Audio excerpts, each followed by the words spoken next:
ഭൂമിത്ര എന്ന് പറയുന്ന ഒരു ഭൂമിത്ര ജൈവവളങ്ങള് കാർബൺ മണ്ണിലെ കാർബണിന്റെ തോത് ഒരു 3% മേൽ കൊണ്ടുവന്നാൽ ആ മണ്ണിൽ എന്തും കൃഷി നടക്കും. അതാണ് ഇതിന്റെ ഏറ്റവും വലിയ ഇപ്പൊ നമ്മളുടെ മണ്ണിന്റെ കാർബൺ എന്ന് പറയുന്നത് ബിലോ 1%. അതൊരു 3% ഉയർത്തുക എന്നുള്ളതാണ് കൃഷിയുടെ വിജയിക്കുന്നത്. അതിനുപകരിക്കുന്ന ഒരു പ്രൊഡക്റ്റാണ് ഭൂമിത്ര. ഇത് ബയോഗ്രീൻ ഇതാണ് ഡോളോമൈറ്റിന് പകരം ഉപയോഗിക്കുന്നത്. ഇത് ഡോളോമൈറ്റ് ആണിത്. ഇത് ഡോളോമൈറ്റ് ആണ്. ഇത് രാജസ്ഥാനിൽ നിന്നും അവിടുത്തെ പാറ പൊടിച്ചത് കൊണ്ടുവന്ന് പാക്ക് ചെയ്ത് കൊടുക്കുന്നതാണ്. ഇതിനകത്ത് 8 to 12% മെഗ്നീഷ്യം. അപ്പം നമ്മുടെ ഇവിടുത്തെ ഡോളോമൈറ്റ് ഇതും തമ്മിലുള്ള വ്യത്യാസം തന്നെ. ഇവിടെ ഡോളോമൈറ്റ് എന്ന് പറയുന്ന സാധനം ഇവിടെ ഇല്ല. ഇവിടുത്തെ ഡോളോമൈറ്റ് എന്ന് പറഞ്ഞു കൊടുക്കുന്ന ഇൻഡസ്ട്രിയൽ വേസ്റ്റാണ്. മണ്ണിലേക്ക് തൊടാൻ പാടില്ല. അങ്ങനെ നമുക്ക് പബ്ലിക്കായിട്ട് പറയാമെന്ന് വെച്ച് കഴിഞ്ഞാൽ നമ്മുടെ കർഷകരെ പറ്റിക്കുക എന്ന് വേണം പറയാം അല്ലേ? അതിന് യാതൊരു സംശയമില്ല. കൃഷി ഡിപ്പാർട്ട്മെന്റിൽ നിന്ന് കൊടുക്കുന്ന സൊസൈറ്റി വഴി കൊടുക്കുന്ന ഒരൊറ്റ പ്രാവശ്യമേ കേരളത്തിൽ ഒറിജിനൽ ഡോളോമൈറ്റ് കൊടുത്തിട്ടുണ്ട്. പിന്നെ വരണത് മുഴുവൻ എന്തിൻ്റെയൊക്കെ പൊടി, ഏതോ ഫാക്ടറിയിലെ പൊടിയാണ്, ആർക്കും അറിയില്ല. ഇപ്പോൾ ആ പൊടി കുമ്മായത്തിനകത്ത് മായമായിട്ട് പോലും ചേർക്കുന്നുണ്ട്. സാറേ അല്ല, ഒരു സംശയമാണ് ചോദിച്ചത്. നമ്മുടെ കക്ക നീറ്റ് കക്ക അവൈലബിൾ ആണ് ഓൾറെഡി. നമ്മുടെ നെൽകർഷകർക്ക് കിട്ടുന്നുണ്ട് 12 പാക്കറ്റ് വെച്ച്. അത് നമ്മുടെ കായൽ മേഖല ഇടുന്നതുകൊണ്ട് എന്തെങ്കിലും പ്രശ്നങ്ങളോ വല്ലതും ഉണ്ടോ നെൽകൃഷിക്ക്? എന്താ സാറേ അതിനെ പറ്റി? മേഖലയിൽ ഏറ്റവും വലിയ പ്രശ്നം കുട്ടനാടൻ പാടശേഖരങ്ങളിലെ പ്രശ്നം എന്ന് പറയുന്നത് അസിഡിറ്റിയാണ്, പുളിയിളക്കം. ഈ പുളിയിളക്കാണ്. ഇത് സ്റ്റെബിലൈസ് ചെയ്തെടുത്താൽ തന്നെ കുട്ടനാടിലെ കൃഷിയിലെ നല്ലൊരു ശതമാനം പ്രശ്നങ്ങൾ മാറും. അപ്പൊ നമുക്ക് കുമ്മായത്തിന് പറ്റില്ല. ഇല്ല. അപ്പൊ നമുക്ക് എന്ത് ഉപയോഗിക്കാൻ പറ്റും? കാർഷിക മേഖലയ്ക്ക് പുളി മാറണമെങ്കിൽ എന്ത് ഉപയോഗിക്കാൻ പറ്റും? Calcium carbonate. ഈ കക്ക തന്നെ മെഷീനിൽ പൊടിച്ചെടുത്താണിത്, വേറെ ഒന്നുമല്ല. നീറ്റ് കക്ക ഉണ്ടാക്കുന്ന ഇത്തില് അല്ലെങ്കിൽ കക്ക നീറ്റിയെടുക്കുന്നതാണ് കുമ്മായം.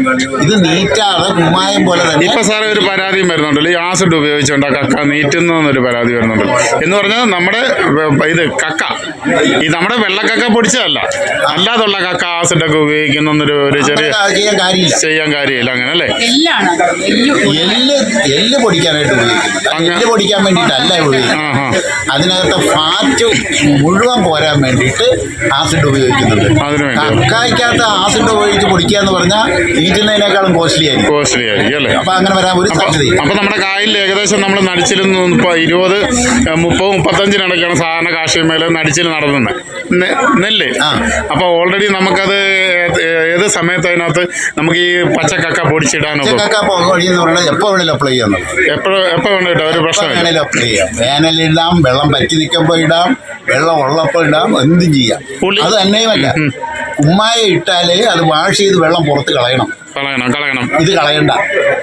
സാധാരണ രീതി കുട്ടനാട്ടിൽ നമ്മൾ നടിച്ചിലിന് ഒരാഴ്ച മുന്നെയാണ് കക്ക 12 പാക്കറ്റ് ഒരേക്കറിൽ ആഡ് ചെയ്തിട്ടാണ് നടിച്ചിലാണത്. കാര്യം നിങ്ങൾ നടിച്ചിലിന് ഇറങ്ങുമ്പോഴേക്കും അവർ ചവിട്ടി കുഴച്ച് നടിച്ചിലാകുമ്പോഴേക്കും പുളി ഇളകിപ്പോകുന്നുള്ളൊരു പരമ്പരാഗതമായിട്ടൊരു വിശ്വാസം കൂടെ ഉണ്ട്. ആ വിശ്വാസത്തെയാണ് ഇപ്പോൾ സാറ് പറഞ്ഞുകൊണ്ടിരിക്കുന്നത്.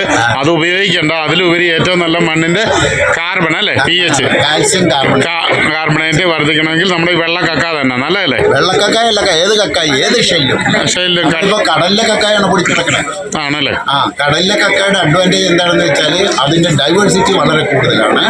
അതോടൊപ്പം തന്നെ അതിനകത്ത് എല്ലാ ട്രേസ് എലമെന്റ്സും ഉണ്ടെന്നുള്ളത്. സാറിന് ഈ കാർഷിക മേഖലയിൽ ഈ പുതുതലമുറ കൃഷിയിലോട്ട് ഇറങ്ങുന്നത് എന്താണ് അവർക്ക് കൊടുക്കാനുള്ള ഏറ്റവും വലിയൊരു അറിവ്? അവരുടെ കാർഷിക മേഖലയിലെ തകർച്ചയുടെ ഏക കാരണം മാർക്കറ്റിംഗ് ആണ്. ഉൽപ്പാദിപ്പിക്കുന്ന ഉൽപ്പാദനത്തിന് ആനുപാതികമായ വിലയും ഒരു കൂലിയും കൂടി കിട്ടണ്ടേ? അത് കൊടുത്തെടുക്കാനുള്ള ഒരു സംവിധാനം ഇവിടെ ഇല്ല. കൃഷി ഡിപ്പാർട്ട്മെന്റ് മൊത്തം പിരിച്ചുവിട്ടിട്ട് കർഷകർ ഉൽപ്പാദിപ്പിക്കുന്ന ഉൽപ്പന്നം എടുക്കാനുള്ളൊരു സംവിധാനം, ആ ഉൽപ്പാദനത്തിന് ആനുപാതികമായ ബോണസും പെൻഷനും കൊടുക്കാൻ പറ്റുമെങ്കിൽ സകല ചെറുപ്പക്കാരും കൃഷിയിലേക്ക് വരും. അല്ലാതെ വരില്ല.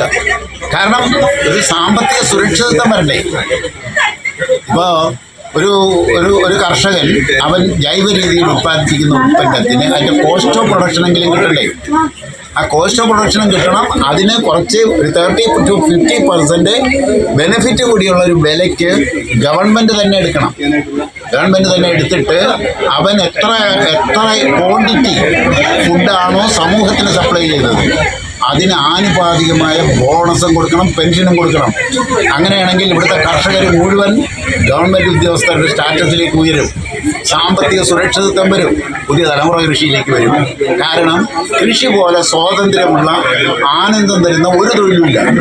ബാക്കി ഏത് തൊഴിലും കളക്ടറാണെങ്കിൽ പോലും രാഷ്ട്രീയക്കാരൻ്റെ അടിമയാണ് അവൻ. യാതൊരു സംശയമില്ലല്ലോ. ഇതല്ലല്ലോ. അവന് സ്വാതന്ത്ര്യം, പരിപൂർണ സ്വാതന്ത്ര്യം കൊടുക്കുന്ന ഒരു മേഖല, സാമ്പത്തിക സുരക്ഷിതത്വം കൊടുക്കാനുള്ള മാർക്കറ്റിംഗ് മാത്രം ശ്രദ്ധിച്ചാൽ മതി. ഇവിടുത്തെ ഡിപ്പാർട്ട്മെന്റ് മുഴുവൻ പിരിച്ചുവിടാം. മുഴുവൻ ഡിപ്പാർട്ട്മെന്റ് പിരിച്ചു. അപ്പോൾ സാറേ ഇത്രയും നേരം നമ്മളോടൊപ്പം സഹകരിച്ച സാറിന് എല്ലാവിധ ഭാവങ്ങളും ഐശ്വര്യങ്ങളും നേരുന്നു. Okay, thank you.